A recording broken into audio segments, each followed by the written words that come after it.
ഇതേ സമയം last year ഞാൻ എൻ്റെ ജോബ് റിസൈൻ ചെയ്തു. കോളേജിൽ പഠിക്കുന്ന ടൈമിൽ ഇൻറ്റു ദ വൈൽഡും NBCP ഒക്കെ കണ്ട് ഇൻസ്പയർ ആയി. അതുപോലെ ഒരു അഡ്വഞ്ചർ എൻ്റെ ലൈഫിലും ചെയ്യണമെന്നുണ്ടായി. അങ്ങനെ നമ്മളെല്ലാം കൂടി രാജസ്ഥാൻ പോകാൻ പ്ലാനിട്ട്. അന്ന് കുറേ കാരണം കൊണ്ട് ആ പോക്ക് നടന്നില്ല. വർഷങ്ങൾ കഴിഞ്ഞപ്പോൾ നോക്കുമ്പോൾ അന്ന് ഒപ്പം പ്ലാൻ ചെയ്ത ആൾക്കാരെല്ലാം പല രാജ്യത്തായി. ഇനിയും പ്ലാൻ ചെയ്തിരുന്ന ഒന്നും നടക്കാൻ പോകുന്നില്ല എന്നറിയാവുന്നതുകൊണ്ട് ഉള്ള ജോബും റിസൈൻ ചെയ്ത് അതുവരെയുള്ള കോർപ്പറേറ്റ് ലൈഫിനോടും ബൈ പറഞ്ഞ് നോർത്തിലോട്ട് പോകാൻ തീരുമാനിച്ചു. ഇത്തവണ ഒറ്റക്കാണ് പോകുന്നത്. ലാസ്റ്റ് വർക്കിംഗ് ഡേ കഴിഞ്ഞ് പിറ്റേ ദിവസം, കറക്റ്റ് പറഞ്ഞാൽ 2024 സെപ്റ്റംബർ 26 രാവിലെ എറണാകുളം നോർത്ത് റെയിൽവേ സ്റ്റേഷനിൽ നിന്ന് ട്രെയിൻ കയറി. വേറെ പ്ലാനൊന്നുമില്ല, മുംബൈയിലോട്ടാണ് ടിക്കറ്റ് എടുത്തേക്കുന്നത്. ബാക്കി യാത്രയൊക്കെ അവിടെ നിന്ന് പ്ലാൻ ചെയ്യാമെന്ന് വെച്ചു. പിന്നെ പറയാൻ വിട്ടു, hi, my name is Arjun and this is my story. ഈ ജേണി എനിക്ക് വേണ്ടി എന്താണ് കരുതി വെച്ചേക്കുന്നതെന്ന് എനിക്കറിയില്ല, but I know something good is going to happen. പിന്നെ മറ്റേ ചേട്ടൻ പറയണ പോലെ യാത്രകൾ തുടരുകയാണ്, let the new story begin. അങ്ങനെ കൊച്ചിയിൽ നിന്ന് മുംബൈയിലോട്ടുള്ള ട്രെയിൻ കയറി. ട്രെയിനിലെ ഭൂരിഭാഗം സ്ഥലവും ഒഴിഞ്ഞടക്കുമായിരുന്നു.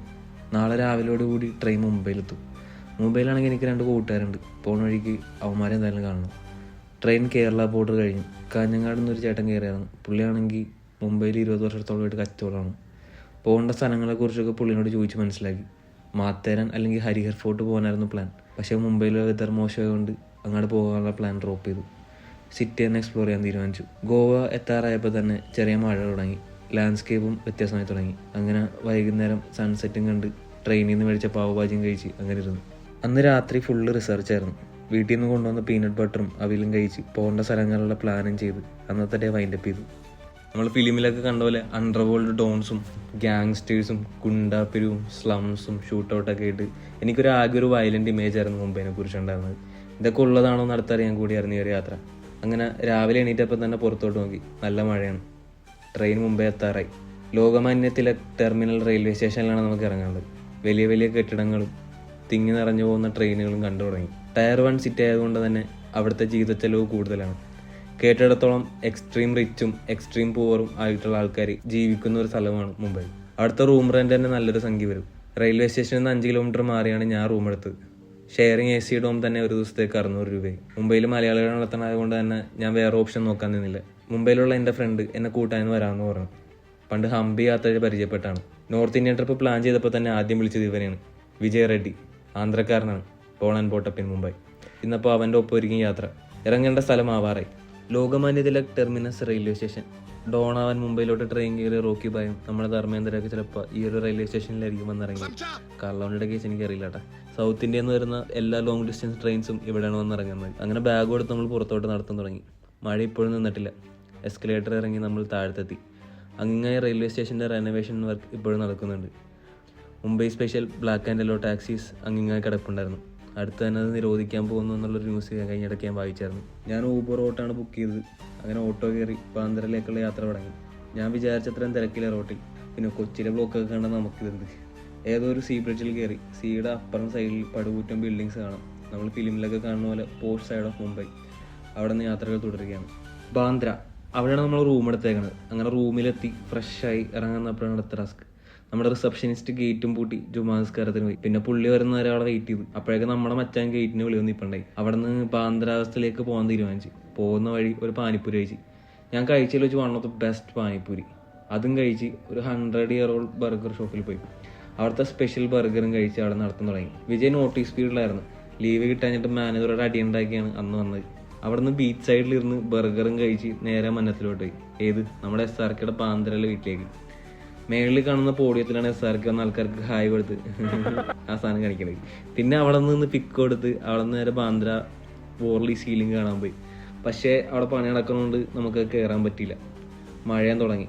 മഴയത്തിടാൻ വേണ്ടിയിട്ടാണ് ഈ ഷൂ കവർ മേടിച്ചത്. ഫസ്റ്റ് ഡേ 90,000 തീരുമാനമായി. പിന്നെ അവിടെ നിന്ന് ബസ്സും കയറി അടുത്ത റെയിൽവേ സ്റ്റേഷനിൽ എത്തി. അടുത്തത് ഗേറ്റ് വേ ഓഫ് ഇന്ത്യ കാണാനാണ് പോകുന്നത്. ഛത്രപതി ശിവജി ടെർമിനൽ, അവിടേക്കാണ് നമ്മൾ അടുത്ത് പോകുന്നത്. യുനെസ്കോ ഹെറിറ്റേജ് സൈറ്റിൽ ഉൾപ്പെട്ട ഒരു സ്ഥലമാണ്. വിക്ടോറിയൻ ഗോത്തിക് ആർക്കിടെക്ചറും ഇന്ത്യൻ ആർക്കിടെക്ചറിൻ്റെയും കൂടെ ഒരു കൊളാബാണ് ഈ പറഞ്ഞ ബിൽഡിംഗ്. അങ്ങനെ നമ്മൾ മുംബൈ ലോക്കൽ ട്രെയിൻ കയറി. റെയിൽവേ സ്റ്റേഷൻ്റെ അപ്പുറത്തെ സൈഡ് ഫുൾ സ്ലംസ് ആണ്. ഗൂഗിളിൻ്റെ കണക്കുപ്രകാരം ഡെയിലി 7 മില്യൺ ആൾക്കാരാണ് ഈ റെയിൽവേ സിസ്റ്റം യൂസ് ചെയ്യുന്നത്.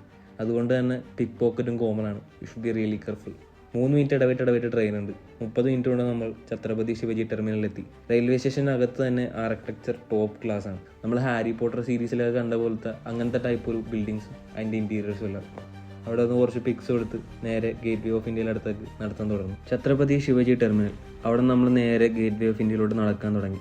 പോകുന്ന വഴിക്ക് മസ്റ്റ് വിസിറ്റ് പ്ലേസ് ആണ് സെൻറ് തോമസ് കത്തീഡ്രലും ജഹാംഗീർ ആർട്ട് ഗാലറിയും. സെൻറ് തോമസ് കത്തീഡ്രൽ ഇന്ത്യയിലെ തന്നെ one of the oldest Anglo Indian ചർച്ചാണ്. അവിടെ കൊളോണിയൽ എറയിലുള്ള ആർക്കിടെക്ചർ നമുക്ക് കാണാൻ സാധിക്കും. അവിടെ നിന്ന് നേരെ പോയത് ജഹാംഗീർ ആർട്ട് ഗാലറിയിലേക്കാണ്. ബട്ട് നേരം വൈകുകൊണ്ട് അത് അടച്ചിട്ട് അങ്ങനെ നമുക്ക് അവിടെ കയറാൻ പറ്റില്ല. അങ്ങനെ നടന്ന് ലാസ്റ്റ് നമ്മൾ ഗേറ്റ് വേ ഓഫ് ഇന്ത്യ എത്തി. അവിടെ സെക്യൂരിറ്റി ചെക്കപ്പും കഴിഞ്ഞ് വേണം നമുക്ക് അകത്തോട്ട് കയറാൻ. അകത്താണെങ്കിൽ അത്യാവശ്യം നല്ല ക്രൗഡാണ്, ടൂറിസ്റ്റുകളെ കൊണ്ട് നിറഞ്ഞിരിക്കുന്ന സ്ഥലം. അങ്ങിങ്ങായി ഫോട്ടോഗ്രാഫേഴ്സിനെ കാണാം. അങ്ങനെ ഒരു ചേട്ടൻ്റെ കയ്യിൽ നിന്ന് ഒരു പ്രിന്റഡ് ഫോട്ടോയും വാങ്ങി സ്ഥലവും ചുറ്റിക്കണ്ട് ഫോട്ടോയൊക്കെ എടുത്ത് വന്നപ്പോൾ തന്നെ അത്യാവശ്യം നൈറ്റായി. ഗേറ്റ് വേ ഓഫ് ഇന്ത്യയുടെ സൈഡിൽ തന്നെ നമ്മുടെ താജ് ഹോട്ടലും വരുന്നത്. മുംബൈ ഭീകരാക്രമണം കഴിഞ്ഞതിന് ശേഷമെന്ന് തോന്നുന്നു ഇത്തരം സെക്യൂരിറ്റി ചെക്കപ്പ് ഒക്കെ വന്നത്. ഇന്ത്യയിലെ തന്നെ സുപ്രധാനമായ ഒരു ടൂറിസ്റ്റ് സ്പോട്ടാണ് ഗേറ്റ് വേ ഓഫ് ഇന്ത്യ. കടലിൻ്റെ കാറ്റും കൊണ്ട് ചായയും കുടിച്ച് സംസാരിച്ചിരുന്നു നേരം പോയി തരണില്ല. അങ്ങനെ അവിടെ നിന്ന് നേരെ കൊളാബിലോട്ട് പോകാൻ തീരുമാനിച്ചു. താജ് ഹോട്ടലിൻ്റെ അടുത്ത് നിന്ന് തന്നെ ഷെയർ ടാക്സി അവൈലബിൾ ആണ്. താജ് ഹോട്ടലിൻ്റെ അടുത്ത് നിന്ന് ഷെയർ ടാക്സി എടുത്ത് നേരെ പോയത് മറൈൻ ഡ്രൈവിലേക്കാണ്. രാത്രി അവിടെ കൂടി നടക്കാൻ നല്ല രസമാണ്. നോയിസിയാണ്, ബിസിയാണ്, ബട്ട് സ്റ്റിൽ എന്തോ ഒരു പ്രത്യേകത അവിടെയുണ്ട്. കുറഞ്ഞൊരു 4 കിലോമീറ്ററെങ്കിലും ഞാനത് നടന്നിട്ടുണ്ടാവും.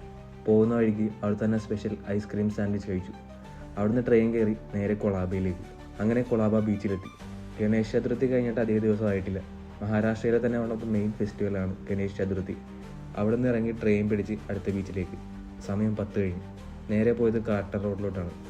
സോഷ്യൽ കാർട്ടൽ എന്ന് പറഞ്ഞ ഒരു ബീച്ച് സൈഡിൽ തന്നെയുള്ള ഒരു വൈബ്രൻ്റ് ആയ ഒരു പ്ലേസ് ഉണ്ടായിരുന്നു. അവിടെ ഒരു ബർത്ത്ഡേ സെലിബ്രേഷൻ നടക്കുന്നുണ്ടായിരുന്നു. അതും അറ്റൻഡ് ചെയ്ത് വിജയനോടും ബൈ പറഞ്ഞ് നേരെ റൂമിലേക്ക്. രാവിലെ തന്നെ റൂം വെക്കേറ്റ് ചെയ്ത് നവി മുംബൈയിലോട്ട് പോകാൻ തീരുമാനിച്ചു. ഇന്ന് ഈവനിങ് ആണ് ജയ്പൂരിലേക്കുള്ള ട്രെയിൻ. ഓവർനൈറ്റ് ട്രെയിനാണ് ബുക്ക് ചെയ്തിരിക്കുന്നത്.